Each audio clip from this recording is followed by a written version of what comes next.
Welcome to Sleep and Absorb. Find a comfortable position, close your eyes, and let yourself relax. Tonight, we explore neutron stars. Somewhere in our galaxy, right now, an object about 20 kilometers across is spinning several hundred times per second. 20 kilometers. You could drive across it in less than 15 minutes on a motorway. And yet this object contains more mass than our sun. Its surface gravity is 200 billion times that of Earth. A single teaspoon of its material, scooped from its surface and brought to Earth, would weigh approximately 1 billion tons.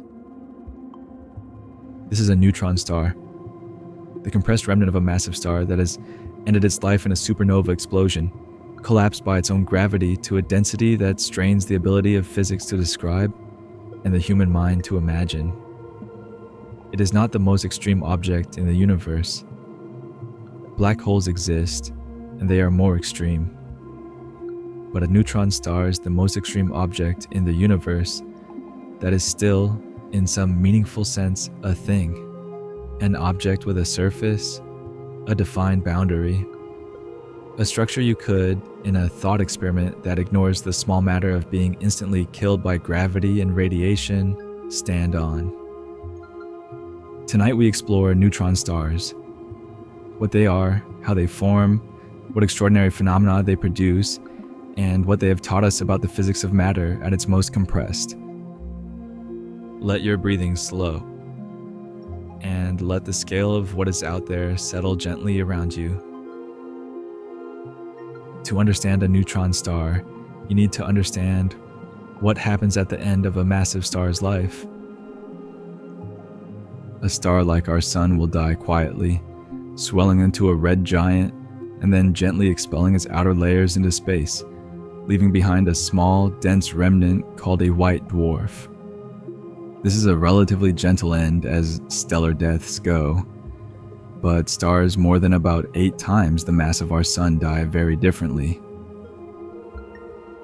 A massive star spends its life fusing hydrogen into helium in its core, then helium into carbon, then carbon into heavier elements, in a series of increasingly rapid fusion stages. Each stage produces less energy than the last, and proceeds faster. The final stages in the most massive stars can run through in hours or days, and when the core fills with iron, the fusion process stops. Iron cannot be fused to produce energy. The reaction that has been generating the outward pressure that supports the star against its own gravity simply ceases. What follows happens in less than a second. The core, no longer supported, collapses. In the collapse, the protons and electrons of the iron atoms are forced together under the enormous pressure, combining to form neutrons. The core, which was the size of Earth, shrinks to a sphere about 20 kilometers across in a fraction of a second. And the infalling outer layers of the star, hitting this suddenly solid neutron core, rebound in a catastrophic explosion, a supernova, one of the most energetic events in the universe, releasing in seconds more energy than our sun will emit over its entire 10 billion year lifetime. What remains at the center after the explosion has blown the outer layers of the star into an expanding nebula is the neutron star, a sphere of pure neutrons packed together at nuclear density, spinning rapidly from the conservation of angular momentum of the original star's rotation and radiating energy into the surrounding space. In 1967, a graduate student at Cambridge named Jocelyn Bell was working with a radio telescope built by her supervisor, Anthony Hewish, to study distant quasars. She noticed something in the data that was not a quasar. A rapid, perfectly regular pulse of radio waves, repeating every 1.337 seconds with a precision that rivaled the best atomic clocks on Earth.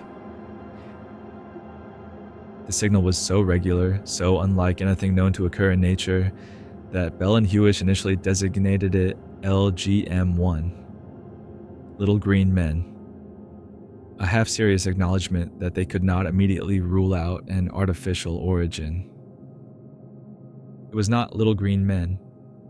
It was a neutron star rotating rapidly and emitting a beam of radio waves from its magnetic poles.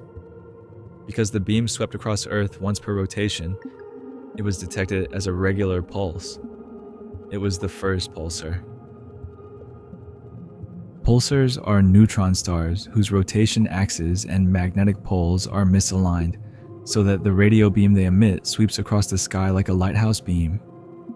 The most rapidly spinning pulsars, called millisecond pulsars, rotate hundreds of times per second. They're among the most precise natural clocks in the universe.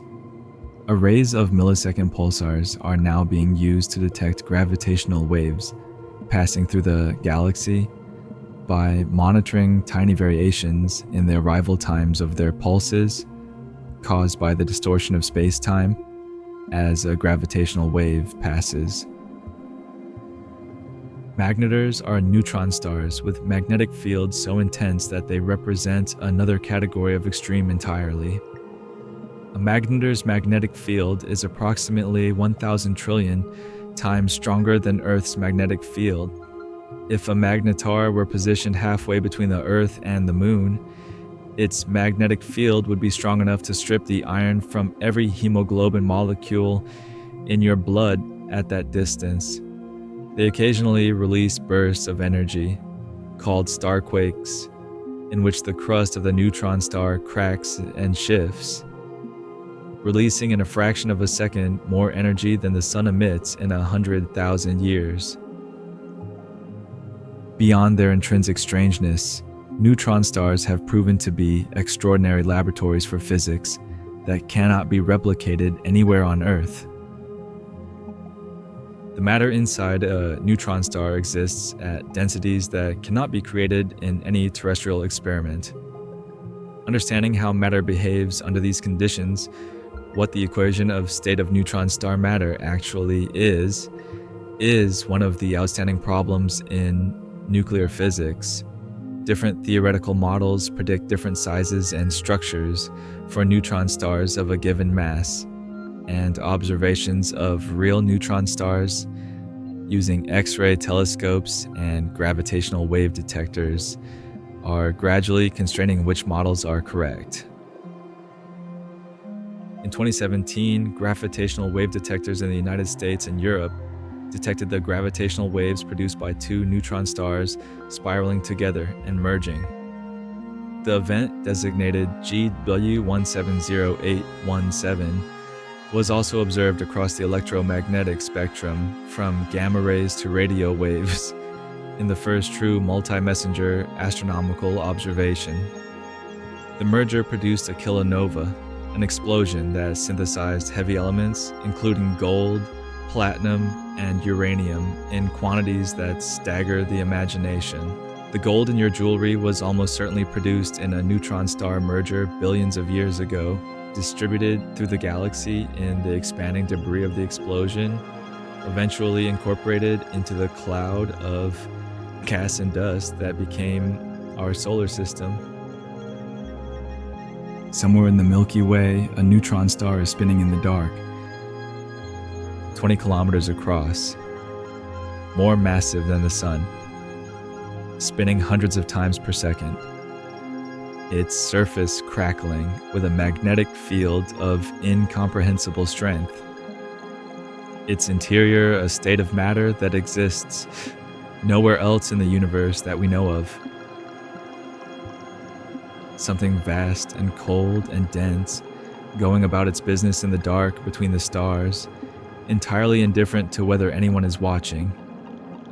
The gold in any ring you own passed through the core of something like it, billions of years before the Earth existed. You are, in a very real sense, made partly of neutron star. Let your breathing slow. You are safe. You are resting. And out there in the dark, a star more massive than our sun fits into a city and spins in the silence,